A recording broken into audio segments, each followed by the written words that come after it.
ಶತಾಯಗತಾಯ 28ಕ್ಕೆ 28 ಸೀಟನ್ನ ಗೆದ್ದು ಕರ್ನಾಟಕವನ್ನ ಕಬ್ಜಾ ಮಾಡಬೇಕು ಅಂತ ಹೇಳಿ ಬಿಜೆಪಿ ಪಣವನ್ನ ತೊಟ್ಟಿದೆ. ಅದರ ಭಾಗವಾಗಿ ನಾನಾ ರೀತಿಯ ರಣತಂತ್ರವನ್ನ ಹೆಣಿತಾ ಇದೆ. ಇದೀಗ PY ವಿಜಯೇಂದ್ರ ಅವರ ಜೊತೆಗೆ JP ನಡ್ಡಾ, ಅಮಿತ್ ಶಾ ರಹಸ್ಯ ಮಾತುಕತೆಗಳನ್ನ ನಡೆಸಿದ್ದಾರೆ.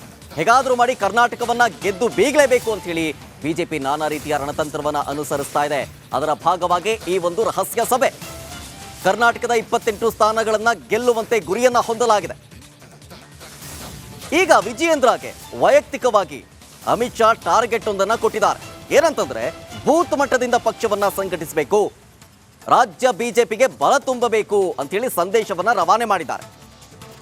ಈ ಬಾರಿಯ ಚುನಾವಣೆಗೆ ಮೈಲಿಗಲ್ಲಾಗಬೇಕು, 28ಕ್ಕೆ 28 ಕ್ಲೀನ್ ಸ್ವೀಪ್ ಆಗಬೇಕು, ಕ್ಲೀನ್ ಸ್ವೀಪ್ ಮಾಡಿ ಕರ್ನಾಟಕವನ್ನ ಕಬ್ಜಾ ಮಾಡಬೇಕು. ವಿಜಯೇಂದ್ರಗೆ ಹೈಕಮಾಂಡ್ನಿಂದ ಸ್ಪಷ್ಟ ಸೂಚನೆಯನ್ನ ಇದ್ರ ಬಗ್ಗೆ ಕೊಡಲಾಗಿದೆ. ಅದರ ಭಾಗವಾಗಿ ವಿಜಯೇಂದ್ರ ಅವರ ಜೊತೆಗೆ JP ನಡ್ಡಾ, ಅಮಿತ್ ಶಾ ರಹಸ್ಯ ಮಾತುಕತೆಗಳನ್ನು ನಡೆಸಿದ್ದಾರೆ. ಇದು ಬಿಟ್ಟು ಕೆಲವೊಂದಿಷ್ಟು ವೈಯಕ್ತಿಕ ಟಾರ್ಗೆಟ್ ಅನ್ನ ಕೊಟ್ಟಿದ್ದಾರೆ. ಬೂತ್ ಮಟ್ಟದಿಂದಲೂ ಕೂಡ ಪಕ್ಷವನ್ನ ಸಂಘಟನೆ ಮಾಡಬೇಕು, ಕಾರ್ಯಕರ್ತರಿಗೆ ಬಲ ತುಂಬಬೇಕು, ಜೊತೆಗೆ ಪಕ್ಷಕ್ಕೂ ಕೂಡ ಬಲ ತುಂಬಬೇಕು. ಆ ಮೂಲಕ ಈ ಬಾರಿ 28ಕ್ಕೆ 28 ಸೀಟನ್ನ ಕರ್ನಾಟಕದಲ್ಲಿ ಗೆದ್ದು ಕ್ಲೀನ್ ಸ್ವೀಪ್ ಮಾಡಿ ಕರ್ನಾಟಕವನ್ನ ಕಬ್ಜಾ ಮಾಡಬೇಕು ಅನ್ನೋ ನಿಟ್ಟಿನಲ್ಲಿ ಟಾರ್ಗೆಟ್ ಅನ್ನ ಕೊಡಲಾಗಿದೆ. ಅದರ ಭಾಗವಾಗಿ ಇದೀಗ ಮತ್ತೊಂದು ಕಡೆ ಅಸಮಾಧಾನದ ಬೇಗೆಗೆ ಮದ್ದರಿಯೋದಕ್ಕೂ ಕೂಡ ನಿರ್ಣಯವನ್ನ ಕೈಗೊಳ್ಳಲಾಗಿದೆ. ಅಸಮಾಧಾನಿತರ ಪಟ್ಟಿಯನ್ನ ನೀಡೋದಕ್ಕೆ ಅಮಿತ್ ಶಾ ಸೂಚನೆಯನ್ನ ಕೊಟ್ಟಿದ್ದಾರೆ.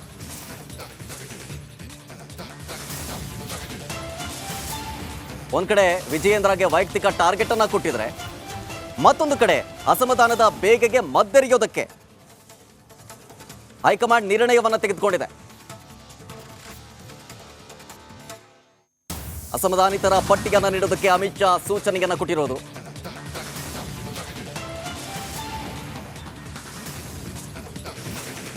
ಇದ್ರ ಬಗ್ಗೆ ಹೆಚ್ಚಿನ ಡೀಟೇಲ್ಸ್ ಕೊಡ್ತಾರೆ ನಮ್ಮ ಪ್ರತಿನಿಧಿ ನಟೇಶ್, ನಮ್ಮ ಜೊತೆಗೆ ಸಂಪರ್ಕದಲ್ಲಿದ್ದಾರೆ. ನಟೇಶ್, ಗಮನಿಸ್ತಾ ಇದ್ದೀವಿ ಈ ಬಾರಿಯ ಲೋಕಸಭಾ ಎಲೆಕ್ಷನ್ ನಲ್ಲಿ 28ಕ್ಕೆ 28 ಸೀಟ್ ಗೆಲ್ಲಬೇಕು ಅನ್ನೋ ನಿಟ್ಟಿನಲ್ಲಿ ವೈಯಕ್ತಿಕವಾಗಿ ವಿಜಯೇಂದ್ರಗೆ JP ನಡ್ಡಾ, ಅಮಿತ್ ಶಾ ಟಾರ್ಗೆಟ್ ಅನ್ನ ಕೊಟ್ಟಿರೋದು.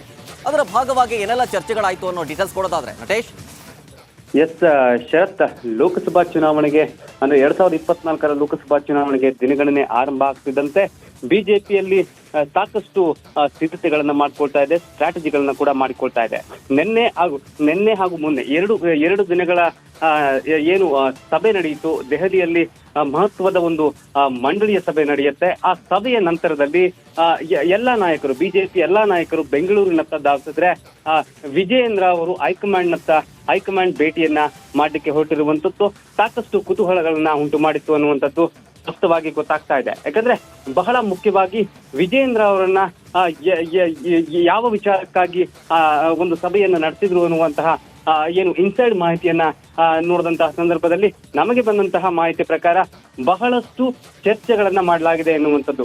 ಬಹಳ ಮುಖ್ಯವಾಗಿ ಏನು ಅಸಮಾಧಾನಿತ ಅಭ್ಯರ್ಥಿಗಳೇನಿದ್ದಾರೆ ಅವರನ್ನ ಸಮಾಧಾನ ಪಡಿಸುವ ನಿಟ್ಟಿನಲ್ಲಿ ಯಾರು ಅಸಮಾಧಾನಿತರಿದ್ದಾರೆ ಮತ್ತೆ ಅವರು ಯಾವ ರೀತಿ ಅಸಮಾಧಾನವನ್ನ ಹೊರ ಹಾಕ್ತಾ ಇದ್ದಾರೆ ಅದೆಲ್ಲ ಡೀಟೇಲ್ಸ್ ಅನ್ನ ಅದೆಲ್ಲದರ ವರದಿಯನ್ನ ಸಾಕಷ್ಟು ಅಂದ್ರೆ ಆದಷ್ಟು ಬೇಗ ತೆಗೆದುಕೊಳ್ಳುವ ನಿಟ್ಟಿನಲ್ಲಿ ಅದನ್ನ ಹೈಕಮಾಂಡ್ಗೆ ಸಲ್ಲಿಸುವ ಸೂಚನೆಯನ್ನ ಕೂಡ ವಿಜಯೇಂದ್ರ ಅವರಿಗೆ ಕೊಟ್ಟಿರ್ತಕ್ಕಂಥದ್ದು.